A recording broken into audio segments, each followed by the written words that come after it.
요한복음 7장 1절부터 9절까지의 말씀 교독합니다. 1절 제가 먼저 읽습니다. 그 후에 예수께서 갈릴리에서 다니시고 유대에서 다니려 아니하심은 유대인들이 죽이려 함이러라.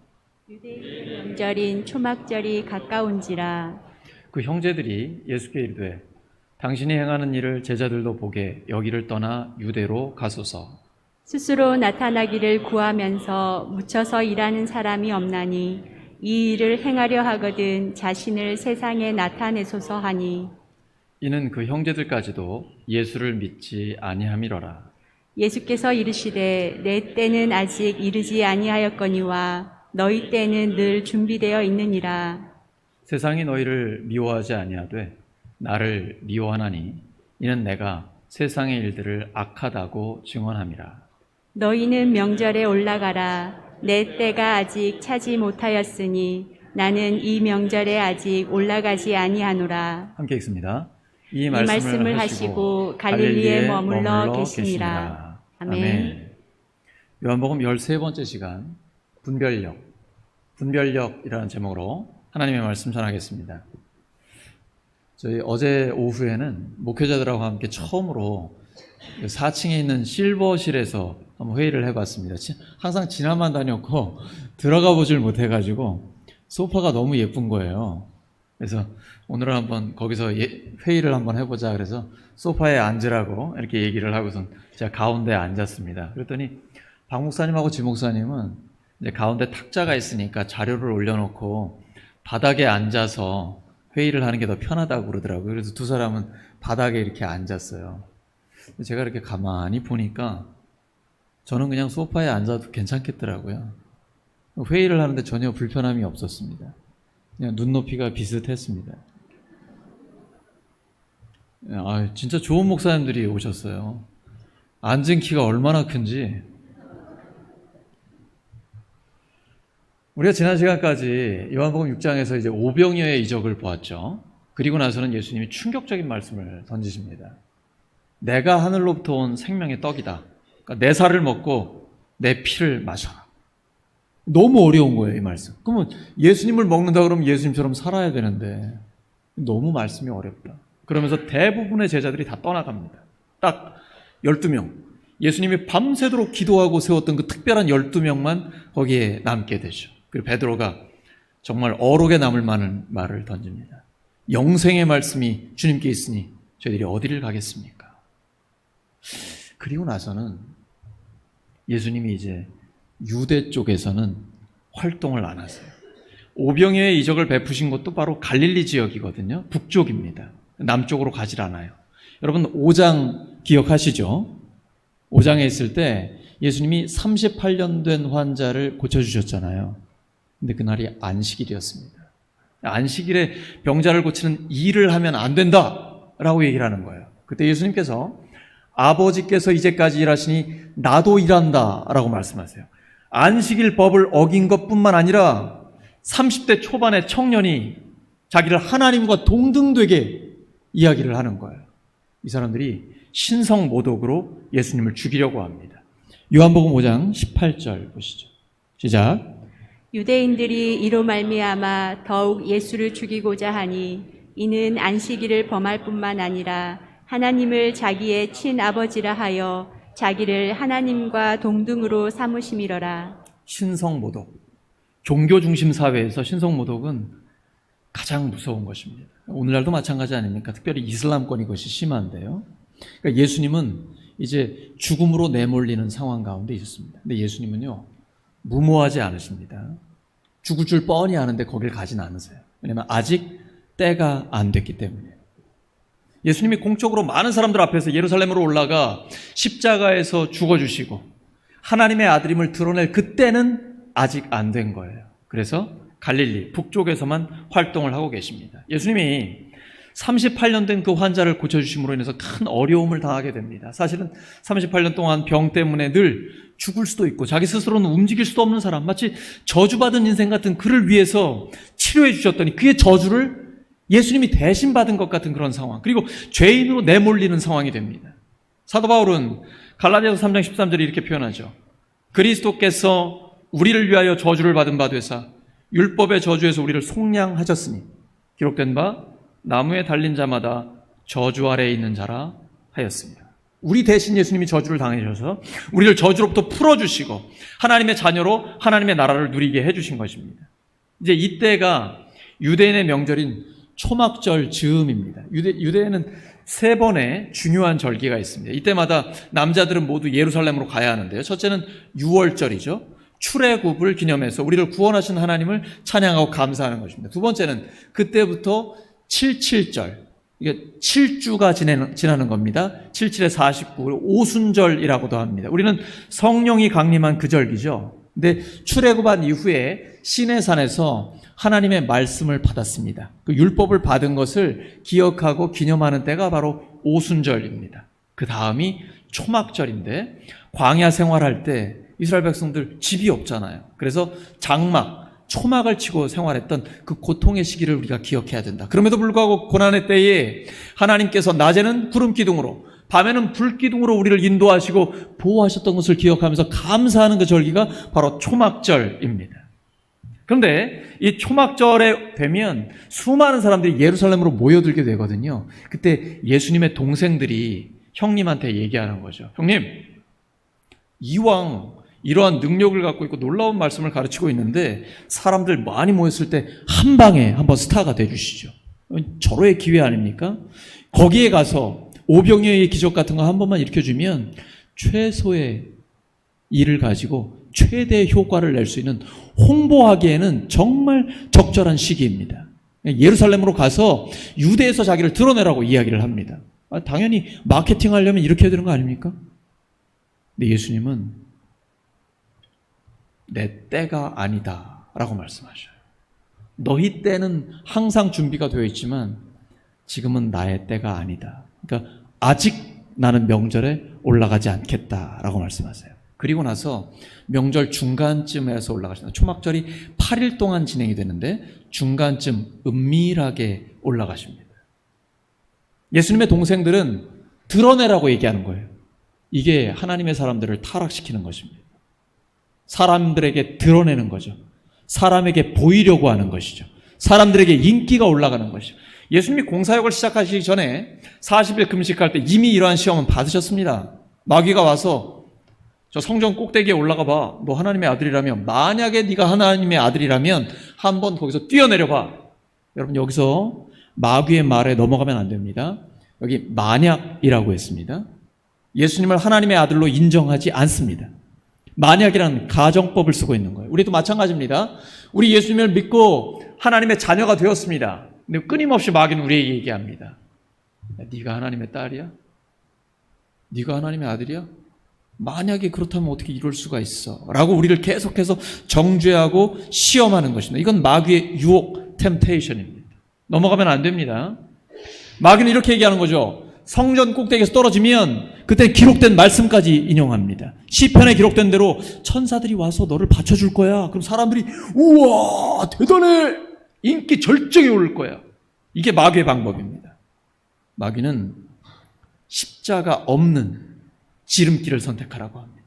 사람들에게 인기를 누리는 거, 이런 거를 원하는 거죠. 근데 예수님은 출세가 목적이 아닙니다. 뭐 이 땅에서 정권 잡는 것, 그것이 인생의 목표가 아니에요. 예수님은 하나님이 맡기신 사명을 완수하는 것이 목적입니다. 그래서 주 너의 하나님을 시험하지 말라, 기록된 말씀으로 단번에 물리쳐 주신 것입니다. 예수님의 동생들은 중앙무대에 가서, 오늘로 말하면 뭐 서울에 가서, 아니면 저기 미국 뉴욕에 가가지고 한번 너의 능력을, 당신의 형님의 능력을 보여주라고 이렇게 얘기합니다. 예수님 그렇지 않아요. 하나님이 원하시는 자리에 그 자리를 지키면서 충성을 다하는 것, 그것이 바로 예수님의 방법입니다. 예수님은 때를 분별하고 계신 것입니다. 십자가를 져야 할 때와 그리고 홀로 갈릴리에서 조용히 하나님의 일을 감당할 때입니다. 예수님은 때를 분별하는 지혜가 있습니다. 십자가를 지시기 직전에 겟세마네에서 땀방울이 핏방울이 되도록 기도하셨습니다.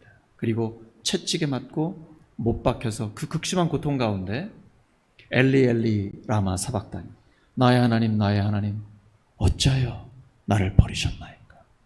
고통 중에 하나님 앞에 기도했습니다. 그게 십자가를 지시는 때입니다. 주님께서 아무든지 나를 따라오려거든 자기를 부인하고 날마다 자기 십자가를 지고 나를 따르라 라고 말씀하셨습니다. 이 말씀 때문에 그러면 날마다 고통 가운데 늘 진지하고 심각하게 항상 고뇌에 찬 모습으로 살아가는 것이 예수님의 제자의 모습일까요? 그것은 십자가를 지실 때 그렇게 하신 것이고, 십자가를 지시기 전에 보통 때는 예수님이 어떻게 사셨습니까? 우리가 사도신경에서 예수님의 십자가와 부활의 핵심을 두고 있는 우리의 신앙의 고백이 나와 있는데, 예수님의 그 삶의 모습은 사실 거기에는 이제 기록이 되어 있지 않습니다. 근데 우리가 복음서를 읽어보면 예수님 평소에는 어떻게 사셨을 것 같습니까? 항상 진지하고 인상 쓰고 심각하고 이렇게만 사셨을까요? 저는 그렇게 생각하지 않습니다. 예수님 굉장히 행복한 분이셨습니다. 가는 곳마다 많은 사람들과 음식을 함께 나누고 잔치가 열렸습니다. 예수님의 첫 번째 표적이 어디서 열렸습니까? 가나의 혼인잔치. 그것도 물을 포도주로 바뀌었는데 포도주도 엄청나게 좋은 극상품 포도주로 바꿔주셨거든요. 예수님 잔치를 즐기는 분이고 함께하는 사람들과 유쾌하게 웃고 정말 재미있는 분이었습니다. 예수님은요, 별명도 많이 지어주셨어요. 별명 짓는 게 우리 어릴 때 생각하면 친한 친구들 사이에 그 특징을 살려가지고 해주는 거잖아요. 놀리려고 하는 게 아니라 친하니까요. 근데 시몬을 보고 베드로, 페트로스라고, 반석이라고 이름을 지어주셨습니다.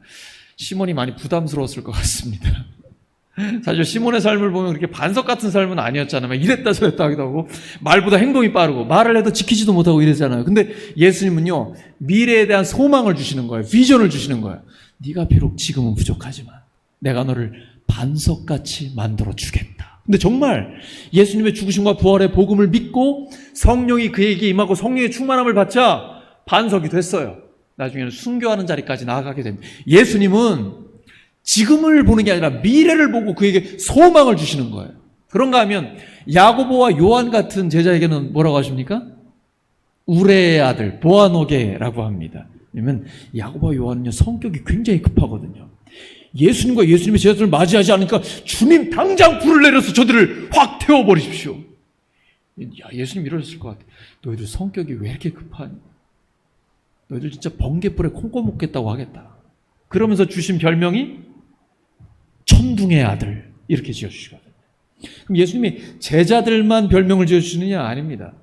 하루는 바리새인들이 와서 예수님, 지금 헤롯 왕이 예수님을 죽이려고 합니다. 이거 알려주셨어요. 그때 예수님이 이렇게 말씀하세요. 그 여우에게 말해줘라. 그 간교한 여우에게 말해줘라.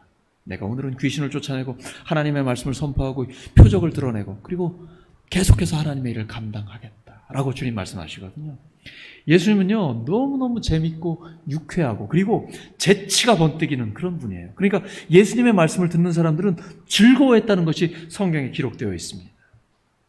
예수님은 아직 때가 안 됐기 때문에 갈릴리에 머무르셨지, 이제 이후에 보시면 많은 사람들이 종려나무 가지를 흔들면서 예수님을 맞이하는 그때가 와요. 그때 예수님이 이렇게 말씀하십니다. 요한복음 12장 23절입니다. 두 번 반복해서 읽습니다. 시작. 예수께서 대답하여 이르시되 인자가 영광을 얻을 때가 왔도다. 다시 한번 시작. 예수께서 대답하여 이르시되 인자가 영광을 얻을 때가 왔도다. 인자가 영광을 얻을 때가 왔도다. 사실은 이때가 어떤 때입니까? 십자가에서 죽으셔야 할 때입니다. 바꿔 말하면 하나님 맡겨주신 사명을 완수하는 바로 그때입니다. 우리에겐 모두 다 하나님 맡겨주신 사명이 있습니다. 그 목적이 없는 사람은 아무도 없어요. 우리가 어디에서 와서 왜 살며 무엇을 위해 살다가 어디로 가는지 이걸 알려주시는 책이 바로 성경입니다. 근데 하나님 분명히 말씀하세요. 한 사람 한 사람에게 하나님의 목적이 있다. 이 땅에 보내신 삶의 이유가 있다라고 말씀하십니다. 예수님은 그것이 바로 십자가였습니다. 그래서 사명을 완수하는 것이 비록 고통 가운데 죽는 것이지만 하나님 부르신 그 소명을 완수하는 것이고 결국은 부활로서 완전한 승리를 이루실 것을 알고 계시기 때문에 십자가를 짓는 죽음의 때가 영광의 때라고 말씀하고 계신 것입니다. 그때가 되면 하나님은 담대하게 그 자리로 나아가게 되십니다. 우리도 세상에서 세상 사람들의 방법이나 세상이 원하는 그 때가 아니라 하나님의 음성에 귀 기울여 하나님의 때에 하나님의 방법대로 하나님의 뜻을 이루기를 예수 그리스도의 이름으로 축원합니다. 우리가 예수님이 때를 분별하시는 분이라는 걸 알게 됐고요. 또한 예수님을 닮아가는 것이 우리 성도의 삶이 아니겠습니까? 우리의 지상 목표, 평생 소원이 예수님을 닮아가는 거잖아요. 그러려면 예수님에 대한 올바른 이미지를 갖고 있어야 됩니다. 예수님이 어떤 분이신지 분명히 알고 있어야 합니다. 마가복음 12장 37절입니다. 네, 그 다음입니다. 마가복음 12장 37절. 네, 방송실에서 이 말씀부터 읽으라고 하네요.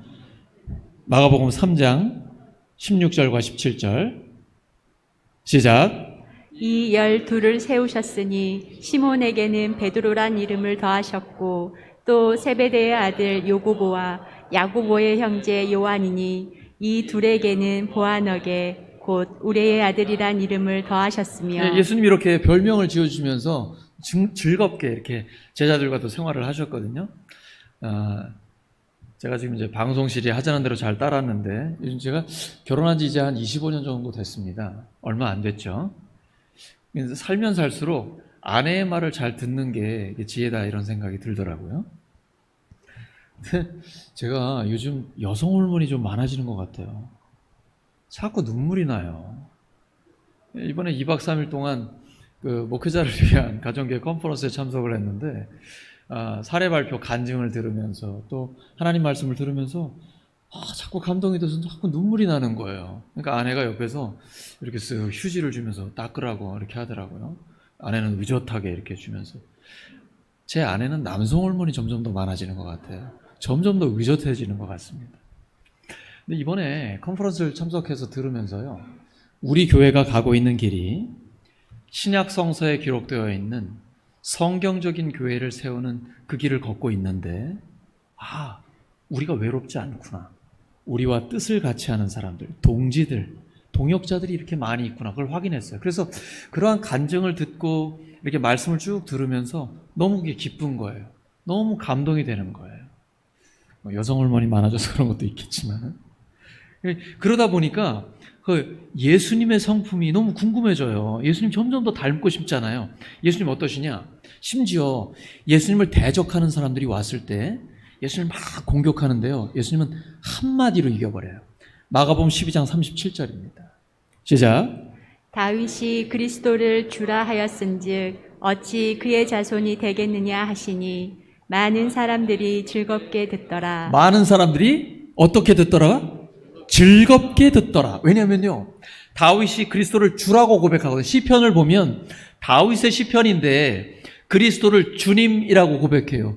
근데 어떻게 다윗의 자손이 될 수 있겠느냐? 한마디로 끝내버려요. 많은 사람들, 대부분의 종교 지도자들이 전부 다 다윗의 자손으로 메시아, 그리스도가 온다고 하는데, 그건 말도 안 된다. 한마디로 예수님이 끝내요. 근데 사실은 예수님이 다윗의 자손으로 오셨죠. 그럼에도 불구하고 이렇게 재치 있게 성경에 대한 해박한 지식을 가지고 공격하는 사람들을 한마디로 코를 납작하게 만드시는 거예요. 예수님을 그 말씀 들으면 사람들이 너무 즐겁고 재밌어요. 예수님은 재미있는 분이고 유머가 있는 분이었습니다. 그리고 예수님은요, 말씀하실 때 화장법을 즐겨 쓰셨습니다. 왜냐하면 그때 당시에는 책이 거의 없었어요. 책이라는 게 일일이 손으로 필사해가지고 두루마리로 만드는데 책 한 권이 엄청나게 커요. 그거를 예를 들어 구약에 요나서 같은 거 썼다 그러면 긴 두루마리 큰 거를 회당에다 이렇게 한 권을 딱 갖다 놓는 거예요. 그러면 회당에서 서기관이 읽어주면 다 함께 듣고 있는 것입니다. 평소에 사람들이 그 비싼 책, 귀한 책 갖고 있을 수 없어요. 그러니까 글을 읽는 것보다는 말을 듣는 게 익숙합니다. 예수님의 말씀 한마디를 딱 선포하면 그 말씀을 듣고 오래 기억할 수 있어야 되잖아요. 그래서 극적인 표현, 아주 과장법을 통해서 하나님의 말씀의 본뜻을 딱 새길 수 있도록 그렇게 해주는 겁니다. 예를 들면 부자가 하나님 나라에 들어가는 것이 낙타가 바늘귀로 들어가는 것보다 더 어렵다. 그러니까 낙타가 바늘귀로 들어가는 게 부자가 하나님 나라 들어가는 것보다 더 쉬워. 이렇게 말씀해 주셨어요. 확 마음에 다 오죠. 근데 어떤 똑똑한 신학자는 또 그렇게 해석을 하시더라고요. 바늘귀라고 써있는 큰 문이 있다라는 거예요. 낙타가 들어가기는 너무 좁아가지고 들어갈 때 힘들어서 막 무릎 꿇고 힘들게 들어간다. 예수님 그런 얘기했다. 예수님 진짜 그렇게 말씀하셨다고 생각하세요? 예수님이 과장법을 쓰신 거죠. 그 정도로 부자는 하나님 나라에 들어가기 어려워. 왜냐하면 하나님을 의지하지 않고 물질을 의지하기 때문이에요. 살만하니까 하나님 별로 필요하지 않고 간절함도 없는 거예요. 그래서 오직 그냥 자기의 물질, 자기 돈만 생각하니 하나님 나라에 들어가기 어렵다. 이 말씀을 하신 거죠. 근데 예수님의 이 과장법과 유머를 잘못 이해하면 비참한 결과를 초래할 수도 있습니다. 조심해야 돼요. 마태복음 5장 29절과 30절입니다. 시작. 만일 내 오른눈이 너로 실족하게 하거든 빼어내버리라. 내 백체 중 하나가 없어지고 온 몸이 지옥에 던져지지 않는 것이 유익하며, 또한 만일 내 오른손이 너로 실족하게 하거든 찍어내버리라. 내 백체 중 하나가 없어지고 온 몸이 지옥에 던져지지 않는 것이 유익하니라. 만약에 이 말씀 그대로 순종해서, 문자 그대로 순종해서 눈을 빼버리거나 팔을 잘라버리면 우리 중에 성한 사람 아무도 없을 겁니다. 이건 예수님이 그만큼 죄는 단호하게 끊어버리라는 것이죠. 이걸 아주 극적으로 표현하신 거예요. 예수님의 이 표현법을 알고 우리가 본 뜻을 알아들이는 것, 이게 중요합니다. 제가 이 말씀 드리는 이유가 문자 그대로 적용을 해서 잘못하신 분들이 아주 가끔 있어요. 실제로. 그래서 우리가 예수님의 이 과장법, 그리고 극적으로 표현하면서 유머 있게, 재치 있게, 재미있게 하는 것을 받아들여서 즐겁게 듣되 그 본 뜻을 우리의 삶에 적용하는 거, 이게 중요합니다. 근데 이 반대로 마귀는 유머를 이해하지 못합니다. 왜냐하면 마귀의 가장 큰 특징이 뭐예요? 왜 마귀가 된 거예요? 하나님처럼 높아지고 싶어서. 마귀의 가장 큰 특징은 바로 교만이에요. 교만한 사람은 다른 사람이 자기를 우습게 여기는 것을 용납을 못합니다. 그리고 다른 사람의 연약함도 자기가 웃어넘길 수가 없어요. 여유가 없어요. 그러니까 유머를 이해하지 못하고 재미가 없어요. 그러다 보니까 행복이나 기쁨도 없어요. 늘 그에게는 악함만 있는 것이에요. 악한 마귀는 그래서 즐거운 삶을 살 수가 없어요. 근데 마귀의 추종자로 살다 보면 이런 삶을 살게 되는 거예요. 예수님 그렇지 않으셨어요. 성경을 읽어보면 예수님 사람을 정말 좋아하고 사람들을 편하게 해주는 즐거운 삶을 사셨습니다. 예수님과 제자들의 삶을 보면 알아요. 복음서 읽어보시다 보면 제자들이 바보 같은 질문할 때가 있죠. 너무 평이한 건데 누구나 알 수 있게 쉽게 말씀해 주셨는데 그걸 이해하지 못하고 또 설명해 달라고 하잖아요. 예를 들면 이런 겁니다. 마태복음 15장 11절입니다. 시작. 입으로 들어가는 것이 사람을 더럽게 하는 것이 아니라 입에서 나오는 그것이 사람을 더럽게 하는 것이니라. 그러니까 예수님의 제자들이 손을 씻지 않고 음식을 먹었어요. 이건 위생의 문제가 아니고 그때 당시에는 그 유대교가 종교적으로 정결 예식을 했습니다. 이거 굉장히 중요하게 여겼어요. 이게 장로들의 전통입니다. 근데 예수님의 제자들은 그 정결 예식을 하지 않고 그냥 밥을 먹는 거예요. 당신의 제자들은 왜 이렇소? 라고 이 종교 예식을 문제 삼은 거죠. 근데 예수님이 이렇게 말씀하셨어요. 우리 입 안으로 들어가는 것이 사람을 더럽히는 게 아니고 오히려 사람의 입에서 나오는 것이 사람을 더럽힌다.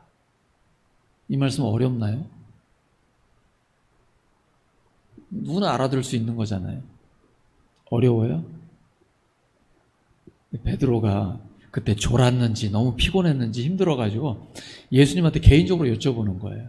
예수님, 이 뜻 좀 풀어주세요. 예수님이 이것도 모르냐 이런 말씀 절대 안 하십니다. 예수님이 아직도 이렇게 깨닫지 못하니 하면서 설명을 해주세요. 우리가 음식은 다 입으로 들어가서 소화가 되고 우리에게 힘을 주고 뒤로 나간다. 그러나 마음으로 나오는 것, 악하고 음란한 것, 교만과 거짓, 이런 것들이 바로 사람들을 더럽히는 것이다. 이렇게 설명을 해주시죠. 근데 우리가 볼 때는 무슨 그런 질문을 해 이렇게 싶지만 예수님과 제자들의 관계가 얼마나 편하면 그렇게 그냥 편안하게 말씀드리는 거예요. 또 어떤 때는요 무리한 인사청탁을 하기도 합니다. 주님, 주님 정권 잡으시면 우리 한 자리씩 오른쪽과 왼쪽에 우리 잘해주세요. 막 이런 얘기도 하는 거예요. 그러니까 예수님과 제자들의 관계가 너무나 편한 거기 때문에 이런 대화가 올 수 있는 것이, 아니면 불편하거나 경직되어 있거나 힘들면은 예수님에게 이런 말씀을 할 수가 없는 겁니다. 예수님은 사람들과 행복한 인간관계를 누리셨습니다. 우리도 예수님을 점점 더 닮아가다 보면 점점 더 행복한 삶을 살게 됩니다. 제가 신방을 하면서 이제 말씀을 듣는 거예요. 특별히 우리 이남전도회 같은 경우에 제가 말씀 들어보니까 이남전도회가 그렇게 좋으시다는 거예요. 왜냐하면 남전도회인데 여자분들이 더 많이 모여요. 왜냐? 부부가 함께 모여서 거기에 믿는 자들이니까 뭐 술을 먹는 것도 아니고 노래방 가는 것도 아닌데 그들이 예수님 믿는 사람들이 함께 모여서 음식을 나누고 까르르 웃고 함께 웃고 함께 슬퍼하고 막 이런 성도들의 모임이 너무 좋다는 거예요. 신앙생활 하면서. 그게 진짜 예수님을 믿는 믿음의 사람들의 삶이거든요. 이남전도회만 그렇겠습니까? 우리 모든 기관과 교육기관과 성도들의 모임이 마찬가지죠. 우리가 함께 성도로서 살아가는 것이 점점 더 행복한 이유가 여기에 있습니다. 하나님은 우리가 행복하기를 원하십니다. 그래서 데살로니가전서 5장 16절에서 18절에 이런 말씀 주시죠. 항상 기뻐하라. 쉬지 말고 기도하라. 범사에 감사하라. 이 말씀 누가 기록했습니까? 사도 바울입니다. 근데 사도 바울은 항상 기뻐했나요? 범사에 감사했나요? 늘 어떤 일이 있어도요? 사람이 이게 가능합니까? 아니, 자기도 못하는 거 지금 설교하는 거 아니에요? 아니에요. 바울은 예수 믿지 않던 사람이 예수님을 믿게 됐습니다. 근데 예수님을 믿고 목숨 걸고 복음을 전하는데 늘 하나님이 함께 해주셨어요. 심지어 에베소, 빌립보서, 골로새처럼 이렇게 옥중서신, 복음을 전하다가 감옥에 갇혔을 때 편지를 썼는데 특별히 빌립보서를 보면 그 핵심이 뭡니까? 항상 기뻐하라. 주 안에서 항상 기뻐하라. 내가 다시 말하노니 기뻐하라. 기뻐하라고 말하고 있는 바울은 지금 어디에 있습니까? 감옥 속에 있습니다. 내일 죽을지도 몰라요. 그래서 빌립보서에 보시면 죽음에 대한 얘기가 반복해서 나옵니다. 왜냐하면 언제 죽을지 모르거든. 내일 내가 참수를 당할지도 몰라요. 그런데도 그는 끊임없이 기쁘다라고 고백하고 있어요. 여러분, 빌립보에서 복음 전하다가 감옥에 갇혔습니다. 바울과 실라가 그때 뭐 했습니까? 하나님 앞에 찬송하고 기도했습니다. 그 안에 멈출 수 없는 기쁨이 실제로 있었기 때문에 그렇습니다. 상황과 환경을 초월하는 기쁨이 바울에게 있었던 거예요. 바울이 핍박했던 예수님이 자기를 찾아와서 예수님을 믿게 됐을 때, 그 예수님과 교제하면서 점점 깊이 예수님을 사랑하게 됐을 때 그는 이렇게 고백합니다. 그 누구도 그 무엇도 그리스도 예수 안에 있는 하나님의 사랑에서 나를, 그리고 우리를 끊을 수 없다라고 고백합니다. 하나님이 우리를 그렇게 사랑하신다라는 거예요. 갈라디아서 2장 20절이죠. 내가 육체 가운데 살아가는 것은 나를 사랑하사 나를 위하여 자기 자신을 버리신 하나님의 아들을 믿는 믿음 안에서 사는 것이다. 이렇게 하나님의 사랑을 받는 사람, 그리고 하나님의 사랑에 대한 확신이 있는 사람, 어찌 행복하지 않을 수가 있겠습니까? 그래서 바울은요, 너무 행복하니까, 비록 힘들고 고통스러울 때도 있지만, 엄청난 고난의 때도 겪고 있지만 항상 기뻐합시다. 우리에게는 상황과 환경을 초월하는 기쁨이 우리 안에 있습니다. 하나님 나라가 있어요. 영생이 있어요. 우리 범사에 감사합시다. 그리고 끝까지 믿음을 지켜서 하나님 부르시는 그날에 주님이 주시는 의의 면류관 우리 받게 될 텐데 우리 함께 그걸 바라보는 소망 가운데 살아갑시다. 얘기하는 거예요. 내가 나의 달려갈 길을 마치고 끝까지 믿음을 지켰으니 이제는 나를 위해 의의 면류관이 준비되어 있습니다. 주님 나에게 주실 것이 아니 우리에게 주실 것이요. 이렇게 말씀합니다.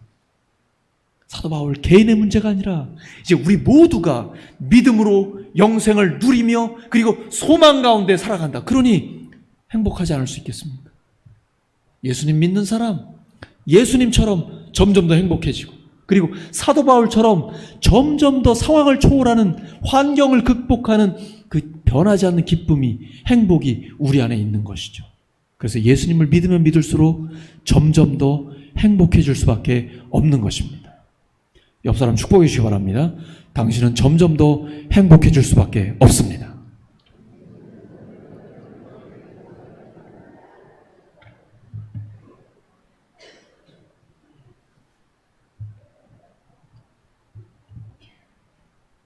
근데 본문 7절에서 예수님 이렇게 말씀하세요. 세상이 너희는 미워하지 않지만 나는 미워한다. 왜냐하면 나는 세상이 악한 것을 악하다라고 말하기 때문이다. 여러분 혹시 세상에서 따돌림 받거나 미움받지 않으십니까? 슬퍼할 일 아닙니다. 내 안에 생명이 있기 때문이에요. 내가 진짜 예수님의 제자이기 때문입니다. 예수님은 너무나 행복한 분이세요. 그런데 악한 거는 악하다고 말씀하시는 분이에요. 예를 들어 안식일법을 유대인들이 철저히 지키잖아요. 근데 왜 그렇게 철저히 지킬까요? 그들이 하나님의 법 지키지 않아서 그 죄에 대한 심판을 받고 있다고 생각하기 때문이에요. 바벨론의 포로로 잡혀가서 그 극심한 고통을 당하죠. 70년 동안 포로로 잡혀 있었죠. 또 현재 예수님 당시에는 로마 제국의 식민지 지배를 받고 있습니다. 이 수백 년의 고난의 시기가 바로 우리가 하나님의 말씀을 지키지 않았기 때문에 그런 것이다. 그러니까 우리가 철저하게 하나님의 말씀을 지켜야 된다. 근데 여러분, 하나님께서 아브라함에게 말씀하셔서 언약의 표시로, 하나님의 백성이라는 표시로 할례를 해야 합니다. 태어나면 8일 만에요. 할례 법도 그들이 지킵니다. 근데 이 산모가 안식일에 출산을 할까요? 안 할까요? 배 아프면 출산해야지 어떻게 하겠어요? 그러면 안식일 8일 전에 산모가 출산을 할까요? 안 할까요? 아니 애가 나오는데 그걸 어떻게 하겠어요? 그러면 8일 딱 됐는데 그날이 안식일이에요. 할례를 해야죠. 왜냐하면 할례법이 안식일법보다 상위에 있다라고 생각하기 때문입니다. 예수님 이렇게 말씀하세요. 할례법은 지키려고 안식일에도 할례를 주는데 38년 된 전신마비 환자, 그는 죽음과 저주 가운데 있었던 그 병든 환자를 고쳐준 것, 왜 이것을 받아들이지 못하느냐? 할례법을 지키려고 안식일 법에도 융통성을 발휘하는데 왜 그 사람 환자를 치유해 주시는 예수님께는 융통성을 발휘하지 못하느냐? 예수님 이렇게 말씀하시고, 그러니까 기득권자 그리고 자기들이 옳다라고 생각하는 그 종교 지도자들은 용납을 못하는 거예요. 안식일 법을 깨고 있거든. 그리고 심지어 자기가 하나님과 동등되다라고 얘기하거든요. 그러니까 예수님을 미워하게 되는 것이죠. 진리는 미움을 받고 거짓은 사랑을 받는 것. 이것이 하나님을 대적하는 마귀적인 세상의 모습입니다. 근데 예수님은요, 사람의 여론을 따라가지 않아요. 하나님의 때에 하나님의 방법대로 하나님의 뜻을 이루어 갑니다. 아직 내 때가 아니라 이번 명절에 아직 명절에 올라가지 않겠다 하셨는데 은밀한 가운데 명절 중간쯤 올라가세요. 예수님의 친동생들은 드러내라고 이렇게 얘기를 하지만 예수님은 은밀하게 사명을 감당하기 위해서 올라가십니다. 그리고 유대에 가면 죽을 수 있다는 걸 알고 계셨지만 정면 돌파하기로 결정하세요. 왜냐하면 초막절이 아주 중요한 시기거든요. 그리고 거기 중요한 행사 중에 하나가 실로암 연못에 가서 물을 길어다가 제단에 이제 붓는 거예요. 왜냐하면 곧 추수 시기인데 농사할 때 비가 굉장히 중요하잖아요. 하나님 앞에 비를 주세요라고 하는 것도 있고요. 또 하나는 이 물이 상징하는 것이 성령이죠. 나를 믿는 자는 성경의 이름과 같이 그 배에서 생수의 강, 곧 물이라는 게 성령을 상징하는데 예수님이 그 말씀 선포하기를 원하거든요. 또 하나는 여인의 뜰에서 막 불을 밝혀요. 그래서 축제 분위기를 이렇게 올립니다. 그러면서 예수님이 이렇게 말씀하시죠. 나는 세상의 빛이다.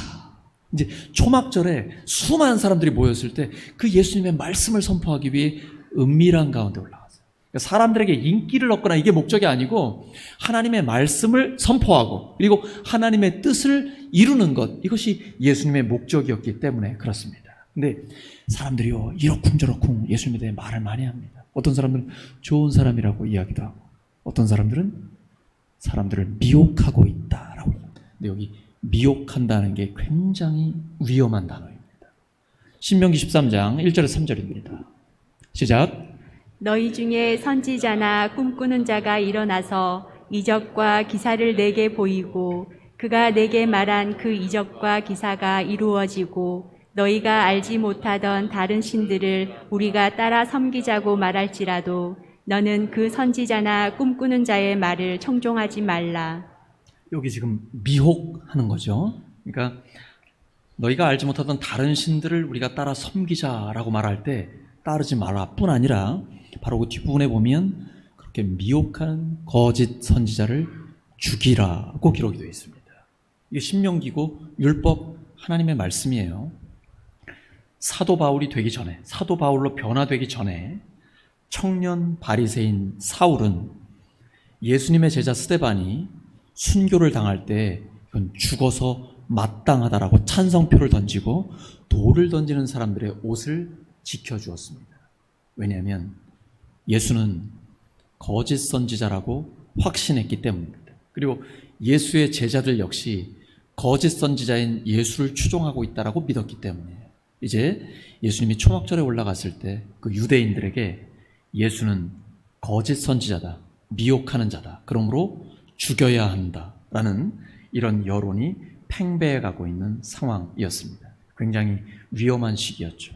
예수님은 그걸 알고 계시면서도 그때가 하나님의 말씀을 선포해야 될 때이기 때문에 그 자리에 올라가서 하나님의 뜻을 설파하셨던 것입니다. 오늘 말씀 정리합니다. 하나님은 우리에게 때를 분별하는 지혜를 주십니다. 그리고 예수님에 대한 올바른 이미지를 갖게 해주십니다.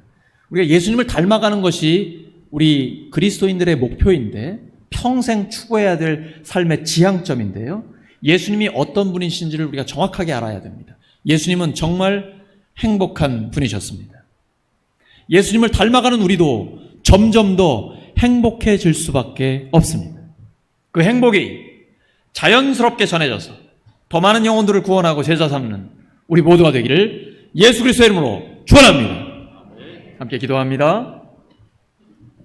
하나님 아버지, 시대가 빠르게 변하고 있습니다. 저희 남북 간에는 늘 긴장 관계가 있고 국제정세도 복잡하며 전쟁과 환경 변화와 지진과 기근의 소식이 있습니다. 저희들에게 때를 분별하는 지혜를 주시옵소서. 주님 닮기를 원합니다. 무엇보다도 예수님에 대한 올바른 이미지를 갖게 하여 주시옵소서. 그 행복하신 주님, 그리고 하나님의 사명을 완수하시는 그 주님을 닮아가서 점점 더 행복한 삶을 사는 저희들이 되게 하여 주시옵소서. 그리고 그 참된 행복을 누리는 울산 성결교회의 모든 성도들을 보며 많은 사람들이 하나님께 돌아와 영혼이 구원받고 예수님의 제자가 되는 그 놀라운 역사 일으켜 주시옵소서. 예수 그리스도의 이름으로 기도드립니다.